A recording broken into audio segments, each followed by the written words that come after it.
everybody. We're fortunate to have the principals here of the Take-Two Film Festival. It's in its 7th year, and it is probably one of the most exciting film festivals you ever want to see. And it's coming up December 4th through the 7th here on the East End. And we have Jacqui Lofaro, Executive Director and Founder. Yes. And Matt Hindra, a board member. He's a filmmaker, he's a documentarian, he's a million different things that we love Matt, and he's here as well to help us out. Jacqui, first of all, welcome. Thank you. The Take-Two Film Festival has a remarkable history, and as one of the film commissioners, it's one of the things that we prize, because you took something that really was an impossible task and you developed it into something great. And just to give the people at home, the boys and girls at home have no idea what the Take-Two Film Festival is. Just give us a brief history of it. The brief history. 7 years ago, I'm a documentary filmmaker myself, and my last film, called The Last Fix, An Addict's Passage from Hell to Hope, was just out, and Bonnie Grice was interviewing me on the radio and said, well, is it going to be in HIF, into the Hamptons International Film Festival? I said, no, didn't make the cut. She said, that's crazy. You should start your own film festival. Huh. And I said, well, maybe I will. Huh. And that's how it started. I took that challenge as a motivation, and we started in 2008 with just a handful of films, all at the Bay Street Theater, and it has now grown. We're at 32 films. It's a record number of films this year. 32 films. And it's a modest staff. And, you know, being in the business a while and around film festivals, the amount of work output and the quality of it and the guests that you get and the audience reaction, which is like the golden, it's amazing. It's a testimony to what you guys do. And Karen Arikian is with you, and she has an extensive history in film and documentarian as well, and with the HIFF. But just to touch on the HIFF and what the big puzzle is and what the problem is the fact that oftentimes the HIFF, because of its restriction, it's a larger film festival, if it ever showed or if it has any issues, even if it's a local piece, it might not qualify. And it's heartbreaking, because you figure, you know, you're a local filmmaker, you have a modest, you know, just to be part of any film festival is a big deal. Even though you don't have to travel, you could, you know, come down to, you know, Bay Street and enjoy it. You're not going to get that, and it's there's just so many slots. But you provide a venue for students, for older films, for newer films, experimental films, which is terrific. And Matt, your involvement is you have a keen eye, and you have you set up the website, you do all of the promotion material and everything, and as well as you know, you have your own film that this year at the film festival. We're so blessed to have Soldier Ride the movie, which is amazing. But maybe you could touch about that. Well, originally I was Jackie's editor on The Last Fix, and so I was involved with the festival from the beginning. When it didn't, you know, get accepted into HIF, and the idea of the Take-Two came along, I thought it was a great idea and sort of embraced it, and we got some other local filmmakers together to work with that. And you know, this year it's extra special for me because I just released my first documentary that I've produced myself, and the critically acclaimed. The audiences went wild. We're very proud of it. And I think that that was a local, homegrown story that has international appeal. I mean, you guys are in England for screening, and it's all over the place. And I think it's destined for. I mean, don't you agree? It's like destined for something really big, as opposed to, you know, just a local story about local people. You know. Well, the message is relevant. Absolutely. What they've done. It's very, very relevant. Absolutely. And it was 10 years worth of footage, right? Yeah, 10 years in the making, and it's actually spread out beyond England at the moment now, which we're very excited about, and it's gotten international. A lot of the international military help that America's gotten have really embraced the film, and they've started these soldier rides in places like Poland, in Germany. And that's all recent because of us showing the film in the UK, so that we're very excited about it. And you know, bear in mind that the topic is a is a hot topic. And there are a lot of people, larger studios as well as independent producers that have done work on it, and some good, some not so good. But your particular work, the way it and I've watched it a couple of times. I watched the work print, and I watched it, the completed print. It is really remarkable, and I highly recommend people to see it. And they'll have a chance at the at the Take Two on Thursday. To focus on locals.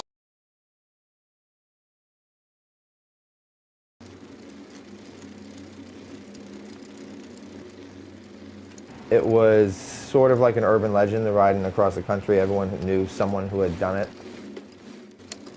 or someone's cousin who had done it, but no, I didn't know anyone directly. We put a card table in front of the talk house, and we decided how much money it would cost to actually do the ride. And we said, if we get to that amount, then I'm going.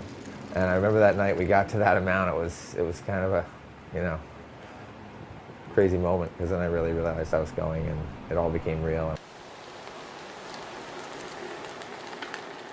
I think we met Chris when they were pitching the idea of doing the Soldier Ride, being maybe in the group of people that thought that, yeah, it's a novel idea, but I don't think it's going to go very far. We went down to Walter Reed, and that was really when it got scary, because once I walked into Walter Reed, it was such a serious place. The urgency to succeed became so much stronger, and the fear of failing was growing much stronger as well. I remember Ryan calling and going, "You remember that guy, John Milia, from Wounded Warrior Project?" And I'm like, "Yeah."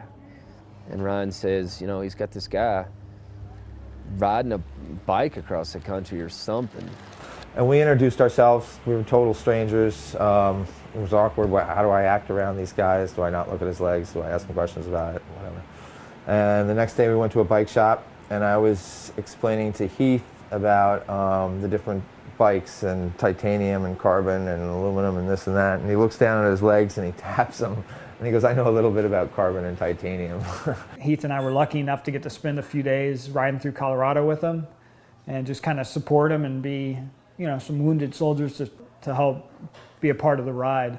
And what an impressive guy. I mean, and just the rest of the crew from the Soldier Ride family just really blew us away. So Ryan got fitted with a regular bike. He rode with his prosthetic. Heath rode a hand cycle. And these two guys picked the Rockies to do their first 2 days. Meeting Chris and riding about 10 miles, I think, the first day, and just being toast. And then getting up the next day and riding about 30 miles. And feeling such a sense of accomplishment after the first dismal day of riding through Colorado at 5,000 feet above sea level. Heath would ride until he literally would get sick. He'd throw up, climb into the RV. An hour later, he'd say, "I'm ready to go again."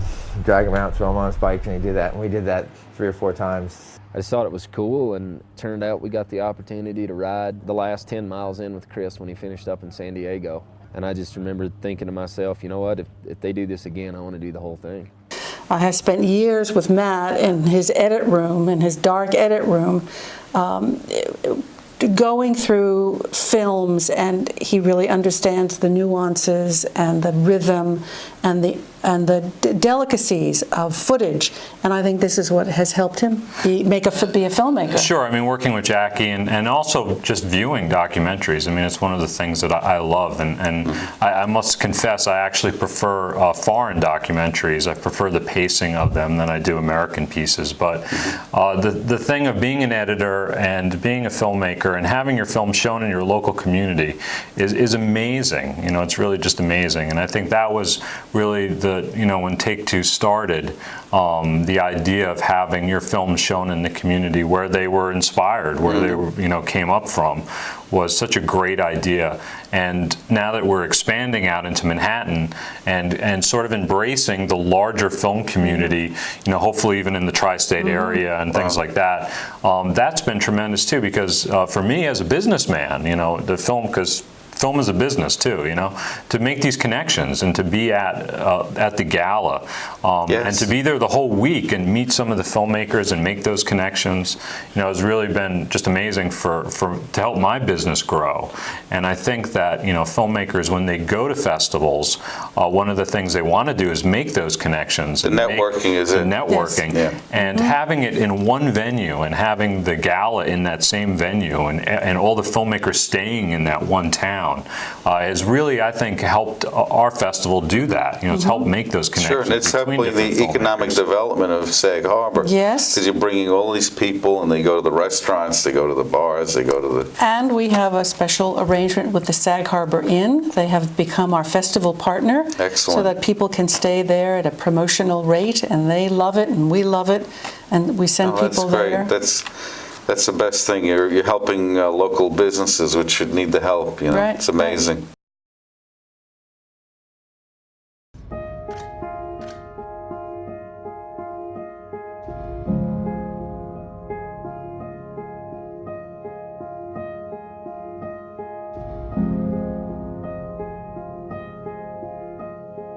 There's something about the human face or body that can be so beautiful or so striking or so mysterious. There's something that just captures you.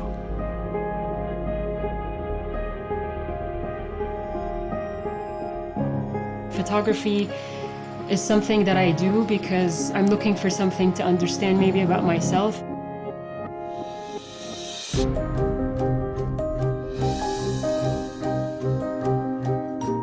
My job is to make the lens. It's the heart of the camera.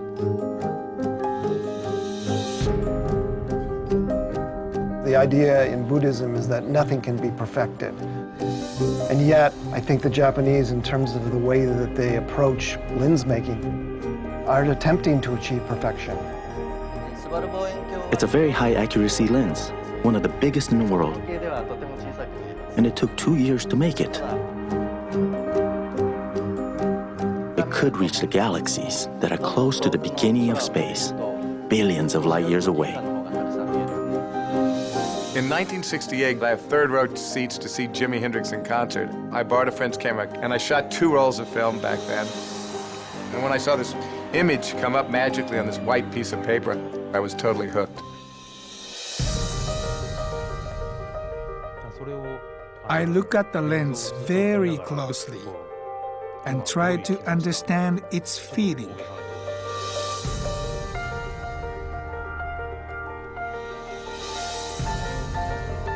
When you're photographing something that's going to happen for a fraction of a second, you really do have to be at one with the lens. People who make extraordinary from the very ordinary, who see such beauty, not because it's manufactured, but because they see it and nobody else does. Can you imagine a life without a camera?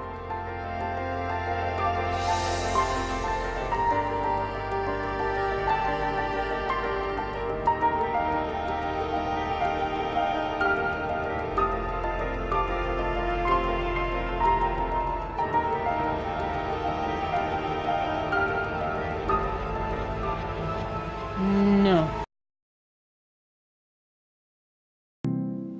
Now you can kiss.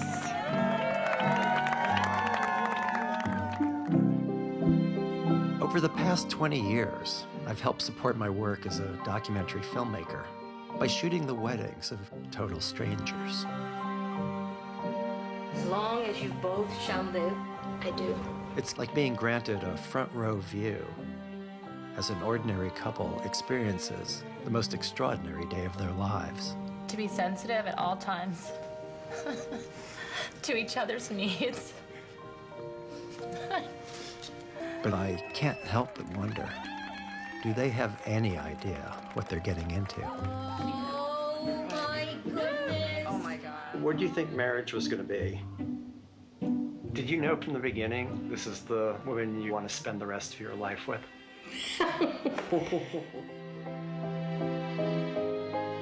Can you pinpoint a time when you became unhappy in the marriage? Life can be funny. Life can be very funny. I'm going to devote the rest of my life to you. That's kind of insane. Marriage is not a perfect institution. Sometimes when I think he's the biggest jerk in the world, and then he'll do something funny, and I'll laugh, and I'll think to myself, oh, that's why I married him. This is a film about the mystery of marriage. What we enter marriage thinking it will be, Promise to be your lifelong companion. and what it turns out to be.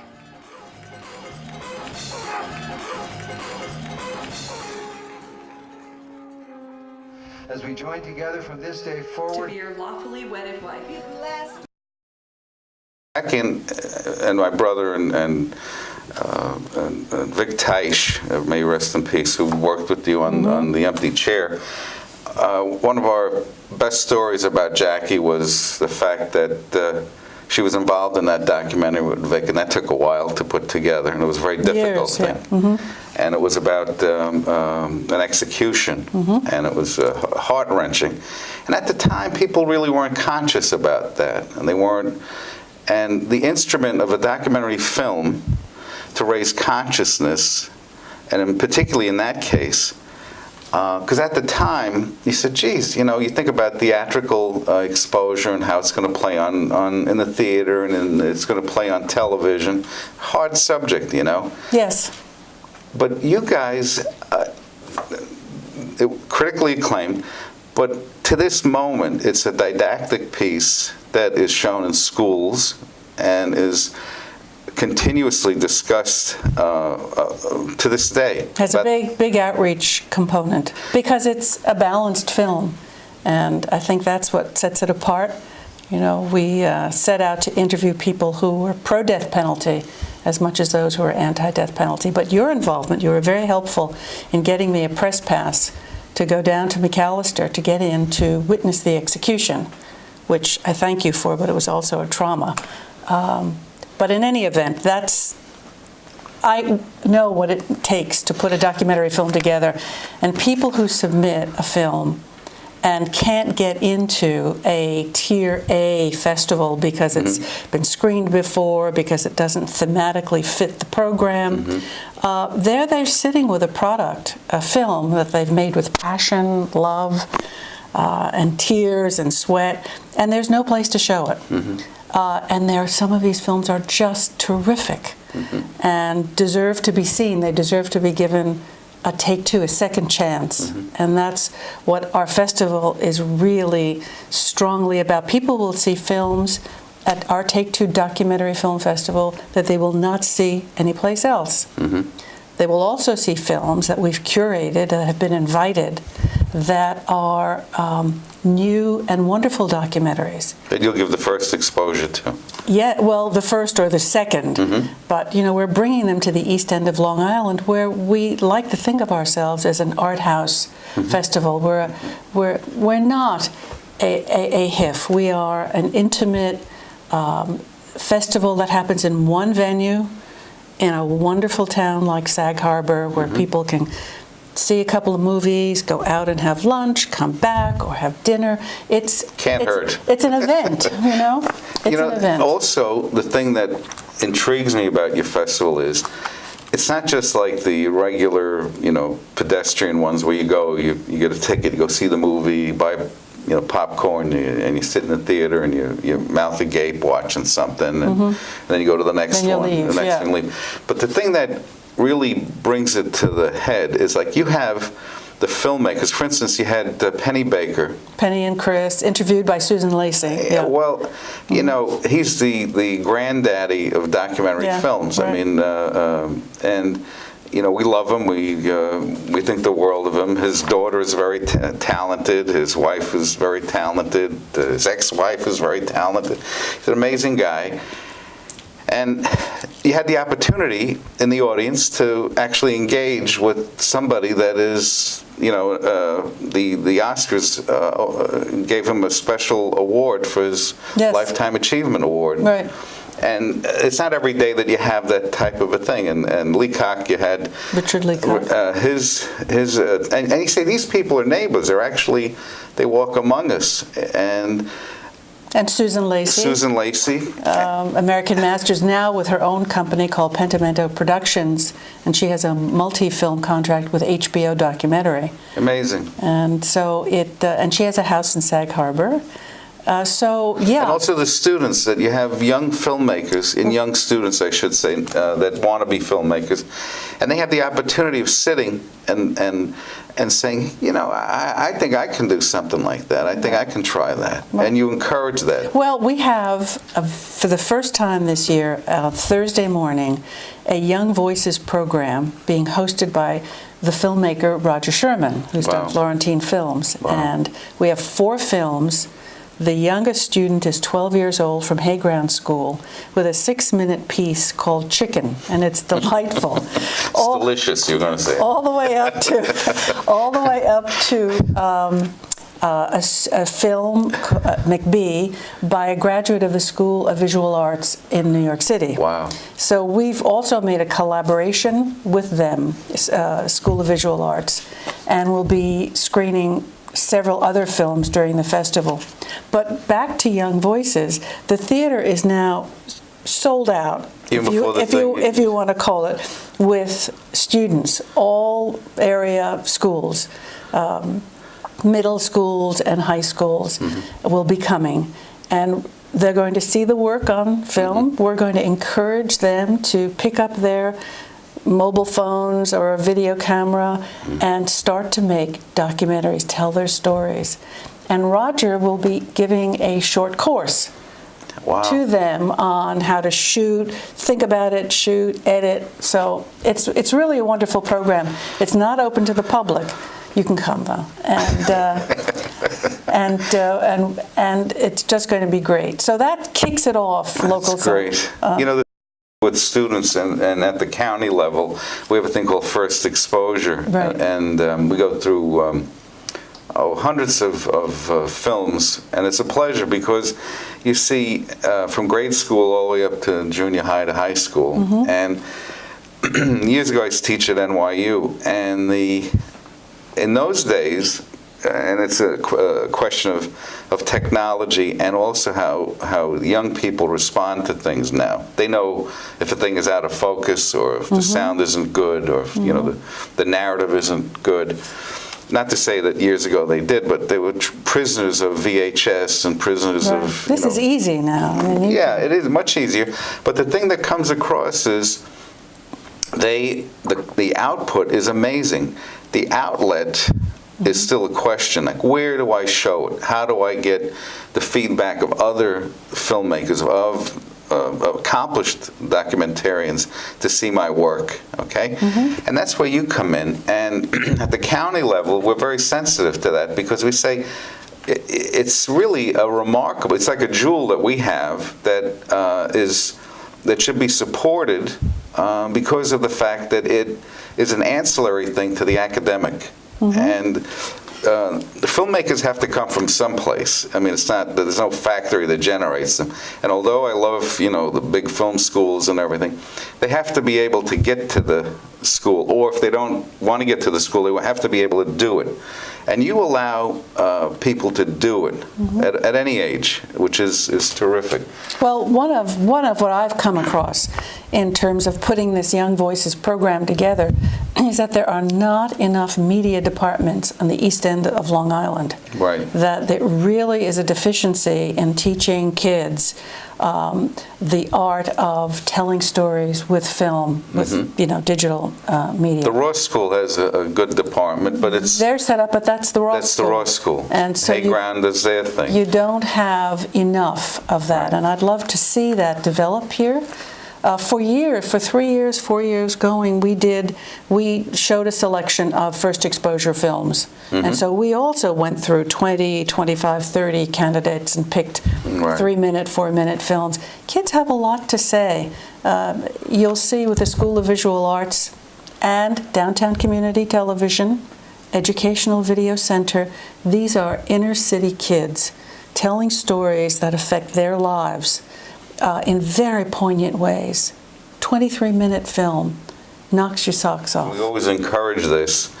is the fact of the power of YouTube and Vimeo. Yes. Because years ago, in order to get the exposure, the rank and file exposure, and to be, available everywhere, I'd have to send a VHS, or I'd have to send a work, print, or I'd have to send a DVD, or be on public access, and all these other things. Well, what time is it going to be on 8 o'clock? Or I got to tune in at 8 o'clock, and all that. I can't find the channel.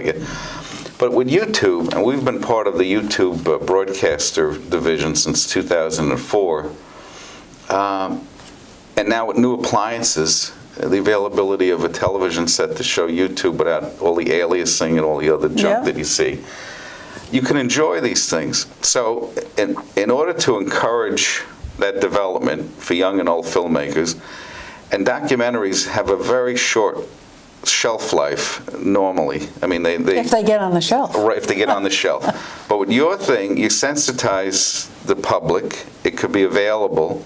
They can come to a symposium type of an affair out east, December 4th through the 7th. And I just want to touch upon the website. It's ht2ff.com, and that's the website. And the whole idea of it is you can buy the tickets, you can find out about the catalog and everything else, and if you, down the road, if you have a film, you can actually apply and go through the process. Submissions will open probably in June. But give us an overview, just to tantalize the people here. I know that it's a few days. Well, you want some highlights, right? Yeah. Okay. It's hard for me because I think every film that's in it is just a winner.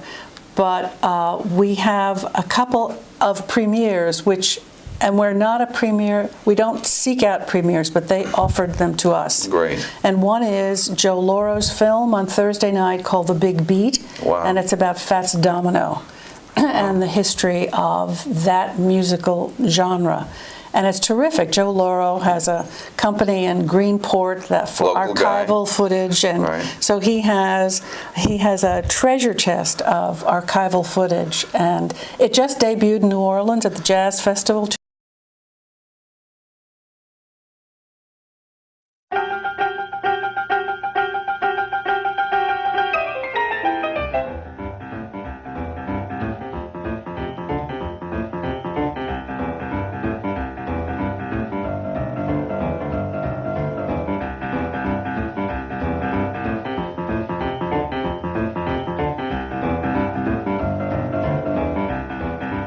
About 10 years ago, I decided that it was due time for a proper documentary on the life and music of New Orleans legend Fats Domino.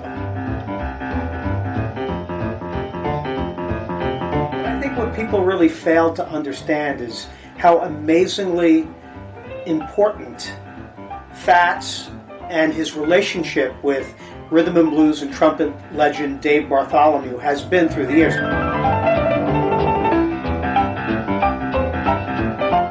The whole influence of the culture and the sounds of New Orleans and the music of New Orleans just permeates through the music of Fats Domino and Dave Bartholomew. These gentlemen sold over 60 million records between 1949 and 1962. They began their relationship when Dave walked into a little lower Ninth Ward dive called The Hideaway to hear what he was told was a phenomenal young piano player who was just knocking him dead. And sure enough, there was Fats playing with Billy Diamond in his band. They became partners. They became songwriting partners.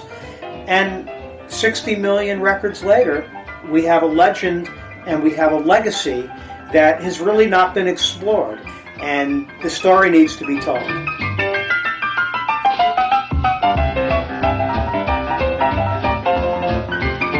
So cut to the chase, 5 years later, of all places in the French National Archive, a 45-minute live concert of Fats and the original band. These guys were on every rock and roll record and rhythm and blues record that came out in New Orleans from the late 1940s until the early 60s. Lee Allen, Herbert Hardesty, Tanu Coleman on drums, Dave Bartholomew on trumpet. They're all there, and this footage is just phenomenal. It shows the power of the Fats Domino Band, and to see these fellows in their youth, Dave playing on his back, playing the trumpet, and Herb all over the stage, I decided it's time to get this film done. What I am doing right now is using this great concert as the basis of this film, which is focusing on Fats and Dave and their band from its inception till 1962 when this concert was shot. To a big success. So we have that for our opening night film. We have our spotlight film on Friday night is the 50-year argument. It's Scorsese's new documentary Wow. on the New York Book of Reviews. So we're really happy about that.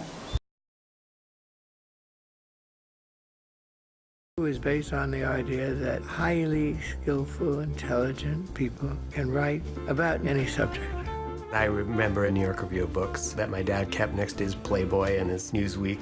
The New York Review of Books actually mattered as a crucial part of our lives. We were not seeking to be part of an establishment. We were seeking to examine establishments.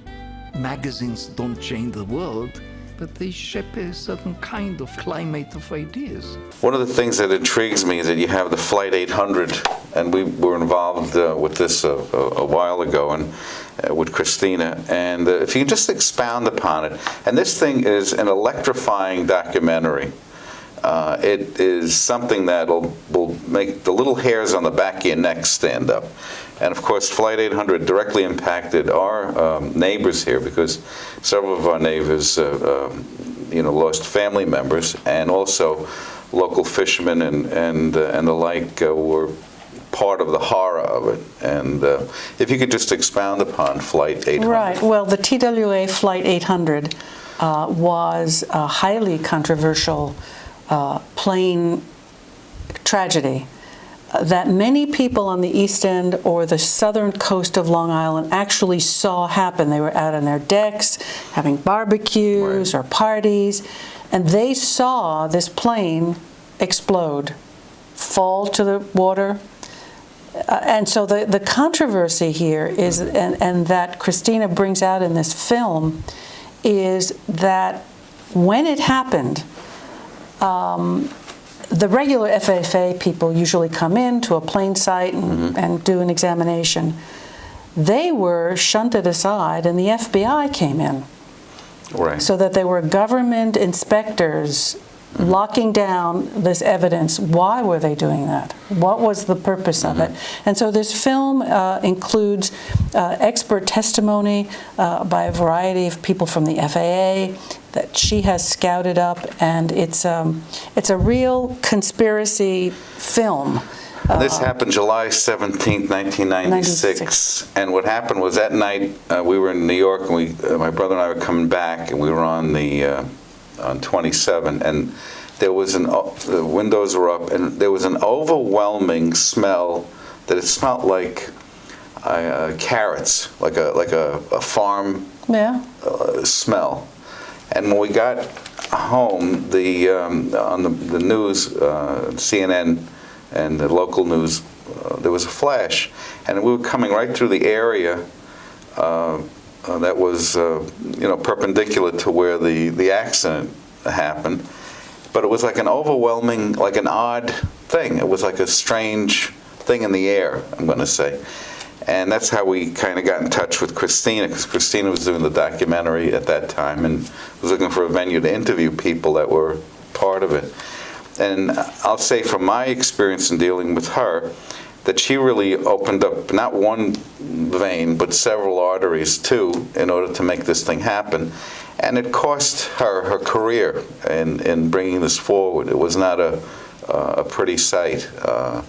And it also spoke of how the news media and how news organizations respond to things that are extremely controversial involving the government. And it takes brave people to step up and to say, look, I'm going to tell the truth. I don't care if it's going to cost my career. And she did. And if you have any notion of what it's like and the fairness of the news and the people that report it. You have to come and see this this excellent documentary. Right. And she's going to have it on Sunday night. Sunday night. She'll be there with a bunch of the people in the movie. Yes, she'll be there. And it's your opportunity to come and be part of this event that is unbelievable. I mean, I think the audience will include many of the people who actually saw the debris, who claimed that it was not starting from the plane, but that it was a surface-to-air missile. I mean, they were strong eyewitnesses. They're all in the film, and I'm hoping that they will come and be part of the audience. I think the Q&A for this will be terrific.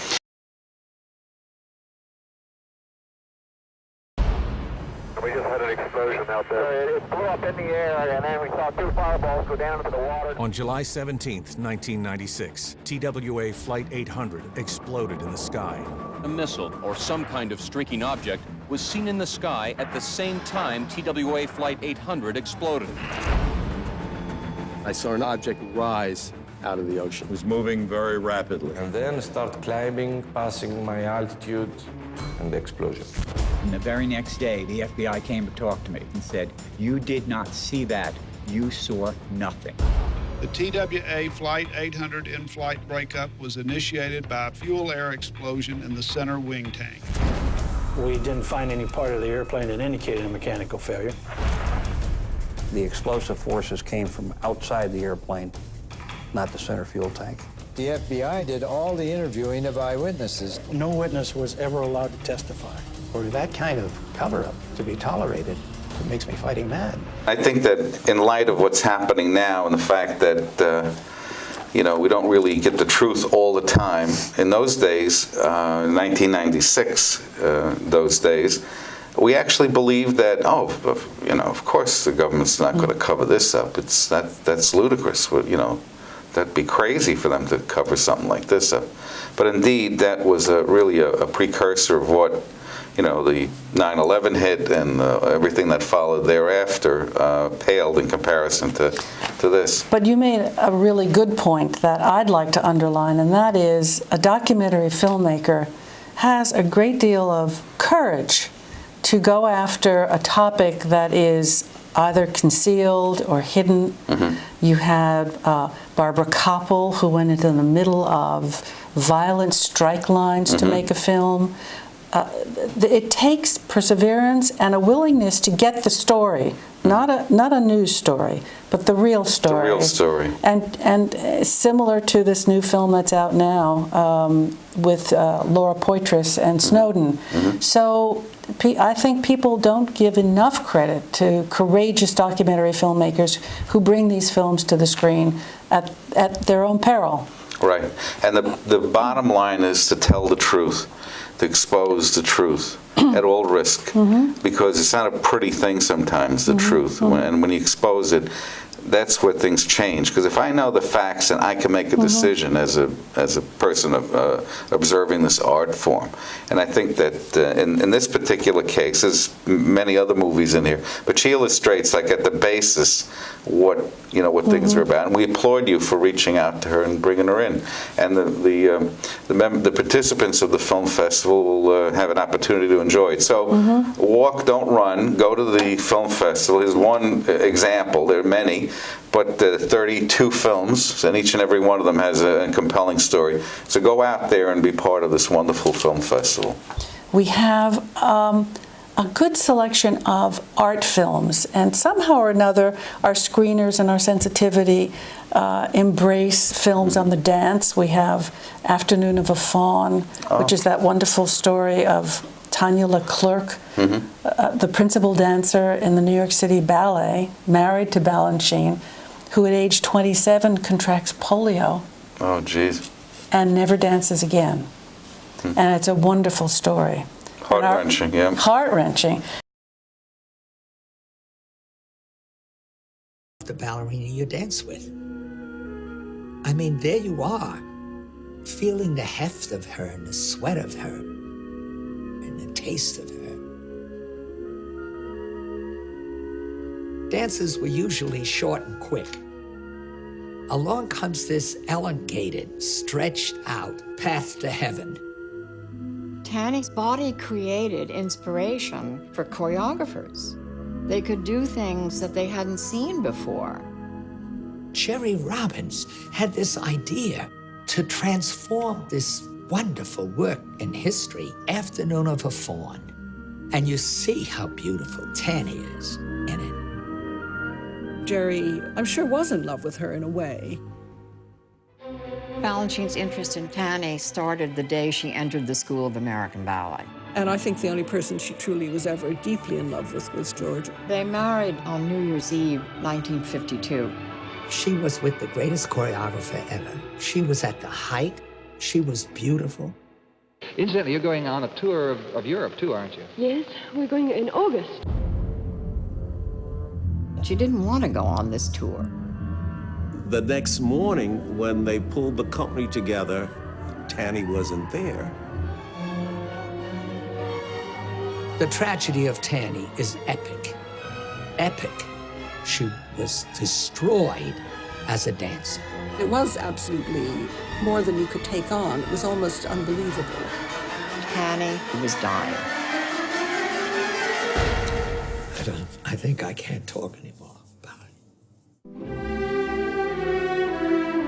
it. They know from the beginning it's not going to last forever, not going to last very long.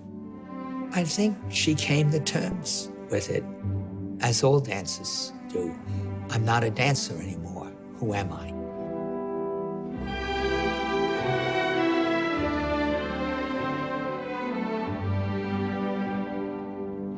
I'm not a dancer. Who am I? And the other dance film is a new film called Ballet 422. It's the 422nd ballet of the New York City Ballet, choreographed by Justin Peck, who is a dancer with the company. It's a wonderful, wonderful film. Amazing.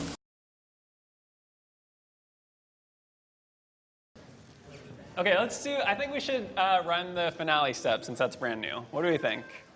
Let's go over it. Let's hear it once. Let's hear it once. And.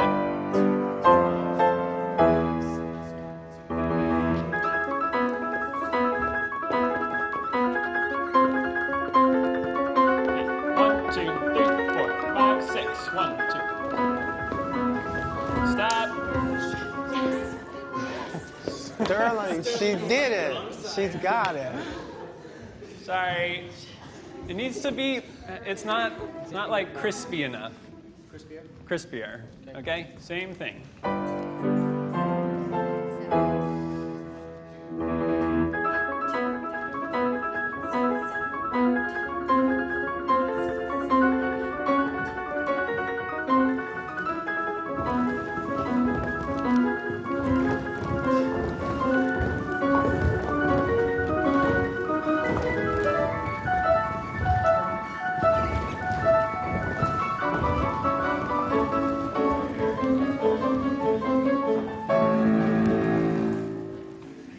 And then our Filmmaker's Choice Award is Milton Glaser to Inform and Delight, made by Wendy Keyes, and that is the cover of our playbill. Right here, you see it? That's the iconic. This the poster, when I was in high school, I had this in my bedroom, and we used to look at this every day, and it was an added bonus to a Bob Dylan album. You got the Milton Glaser thing, and we tacked it up with I don't know, double-faced tape. Yeah, well, I wish you had it again. We could use it in the theater somewhere. When I was a kid, I discovered that I had great prestige in the neighborhood. My friends could ask me to draw anything, which turned out to be, almost in all cases, naked ladies. They would describe the exact position and physical characteristics, and I could do that on request. Sort of a short transition between that beginning and what eventually became my career.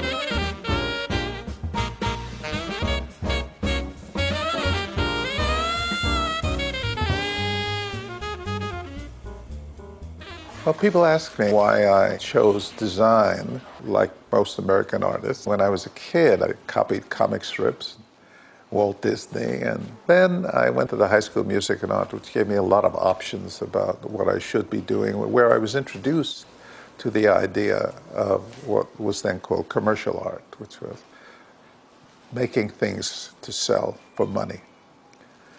At the same time, parallel to that was this other idea of fine art, which was about some other kind of value. But I never could get the idea through my head that I could make a living making paintings that somebody would buy and put in their house. It just seemed so weird to me and so inappropriate for me. I wanted to do work that was public. I wanted to do work that was on the street. I wanted to do work that people saw. At that point, I had already internalized this idea that it didn't matter whether I was called an artist or a designer or an illustrator or whatever else it was. The core value was always the act of making things and the transformation of an idea that you hold in your mind that becomes real or material. That, to me, still is the glory of any creative activity. There's another art film called Imber's Left Hand, and it's about John Imber, who contracted Lou Gehrig's disease in 2012, but his life was to paint. He's married to a painter, and it's the progression of the disease and how he continues to paint, and how they rig him with dollies and hoists so that he can use the brush. It's a wonderfully poignant, inspiring film. Powerful film, yeah. So Imber's Left Hand, and that's a good feature film. And then I started with this hand, and now I've ended up with... First this was down here. I moved it up, up, up, up. And then I moved it up to here and I said, no, that's bullshit.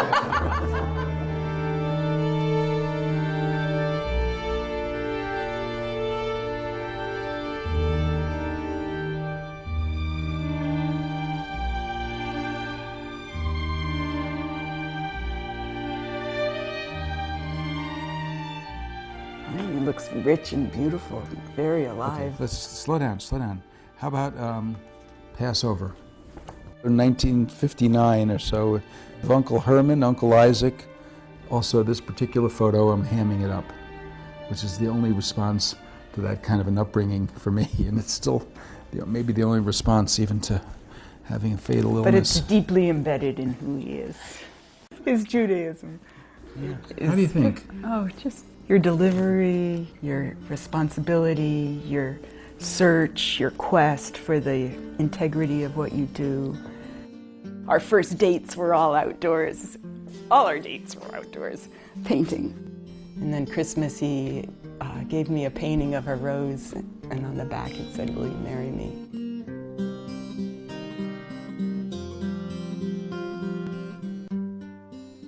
Of course, at this point, it makes me quite sad to think about the landscape that's really nurtured me for the last 20 years. I mean, I don't see myself painting landscapes in Maine very easily.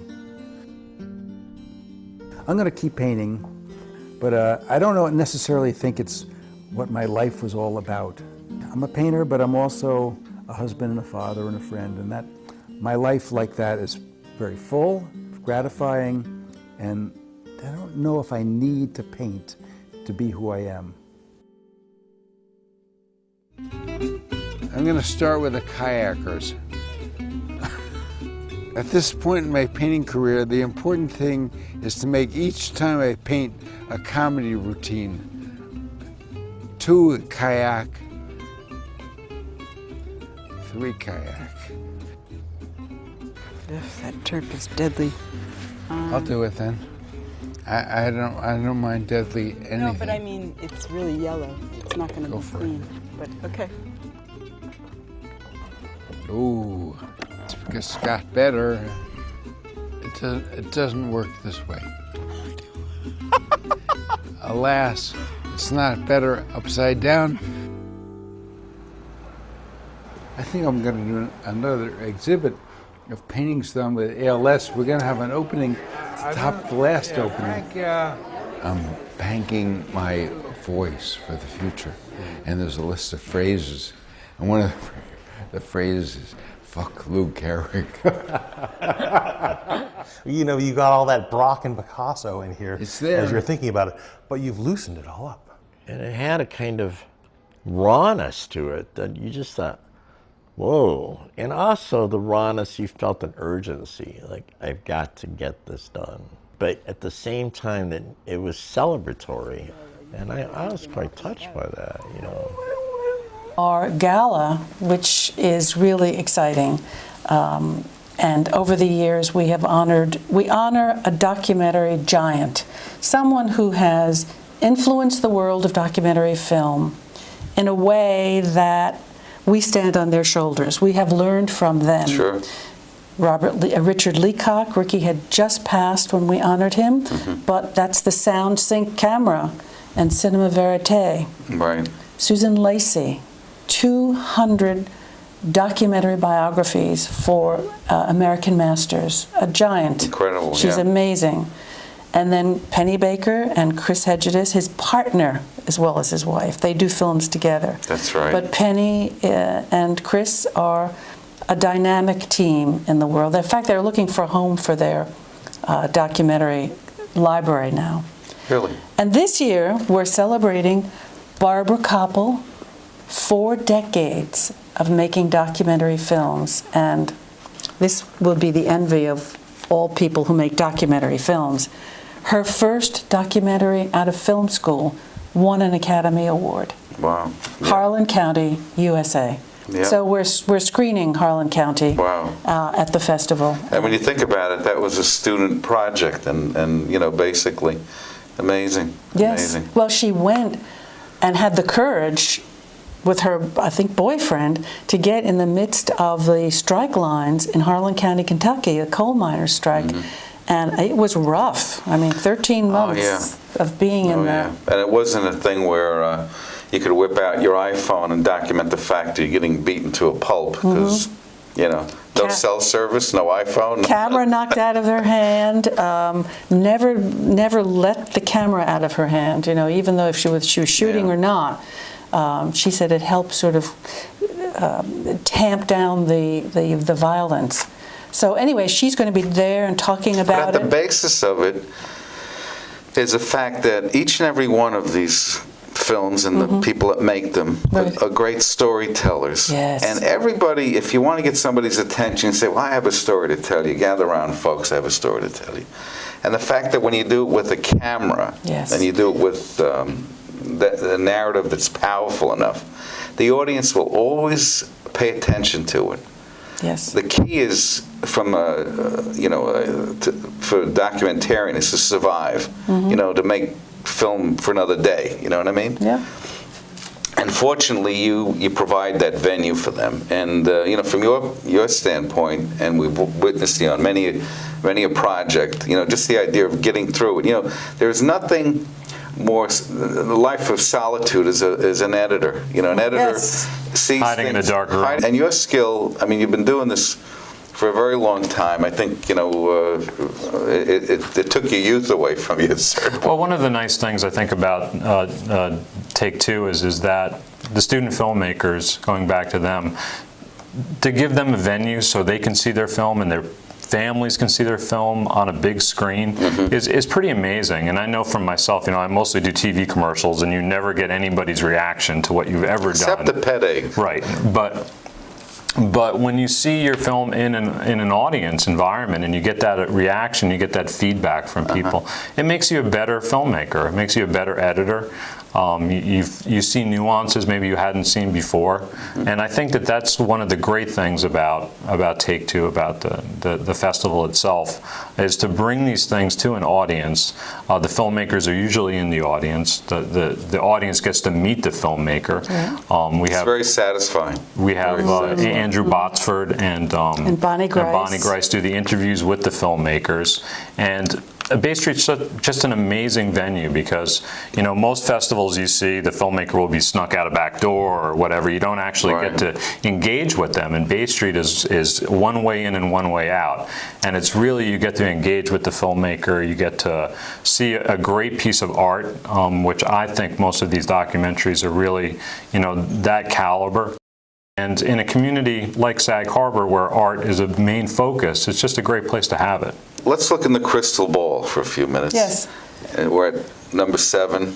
And let's look ahead. What do you envision the Take Two Film Festival to look like in, you know, as we approach, let's say, Film Festival 25? There'll be another executive director. I can see that. Well, firstly, I wanted to mention that we have an advisory board of industry professionals that we meet with several times during the year for ideas, for their contacts in the industry. And these are giants. They're up on our website. You can read all about them. And that we will expand. We probably will expand the reach of our festival, no doubt. From, I mean, now it's Montauk to New York. Right. But we, regardless of what we ask for, there are filmmakers from California, from Connecticut, from Jersey. So we probably will open up that. We just have to. Also, we're one venue. So that programming is a real challenge. You have to load a film in a house, and you have to unload it. Right. If there are a couple of other places in Sag Harbor that we can use for the festival and maybe expand by another day, that's also in our thinking. Right. It's a challenge, but it could happen. In other words, another venue to exhibit the film. Yeah, we can repeat a film. For example, sometimes people are dying to see a film, but they can't make it on that particular time. Right. Well, if we have a venue where we can repeat that film that is popular, that serves the community. And we do have a growing audience of people who just love docs and wait for this festival. And we also are affordable. We are not a high-priced festival. You can get a festival pass for 4 days for $125. Wow. And see everything and go to the gala. Wow, that's great. So that's a big, you know, there are no bargains out on the East End. And that's a big bargain. This is a bargain. But and if you love film and you want to have a wonderful time, December 4th through the 7th, we highly recommend that you do this. It's a great thing. So the future is bright for the Hamptons Take Two Documentary Film Festival. We might shorten the name.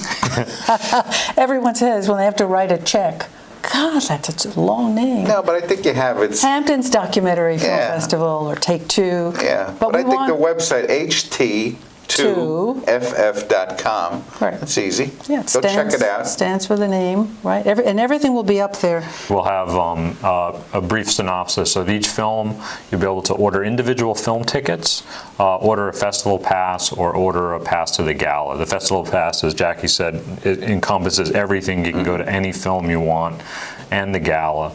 And it's just a great bargain. And if you're in Sag Harbor Saturday night on December 6th, the gala is just a blast.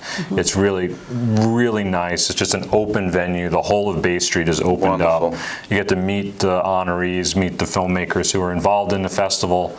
Every filmmaker gets a pass to the gala. So it's sort of a very artsy event in the middle of December, at the beginning of December. Yes. It's I think one of the last really nice events of the season out here. Food and drink also at the gala. Wonderful wine and food that the Sag Harbor restaurants donate to the festival. Amazing. But one of the nicest things is when we're exhausted and on Sunday night when we finished and leave the theater, there is the big Christmas tree lit up that's just been lit in Sag Harbor. Wow. And it's really quite beautiful. So it's a great lead-in to the It's after holiday. Thanksgiving, and it's before the Christmas madness. Which is, they say, traditionally, that's the best time to have a party, right? Right between those two holidays. We're having a documentary party. And that's good. And I welcome everybody to take part in it, the Take Two Film Festival here on the eastern end of Long Island. and it's ht2ff.com. Jacqui Lofaro and Matt Hindra of the festival, and we really appreciate it. And on behalf of the viewers, I really thank you for doing what you're doing, and I wish you continued success, and thanks for being on the air with us. Thank you.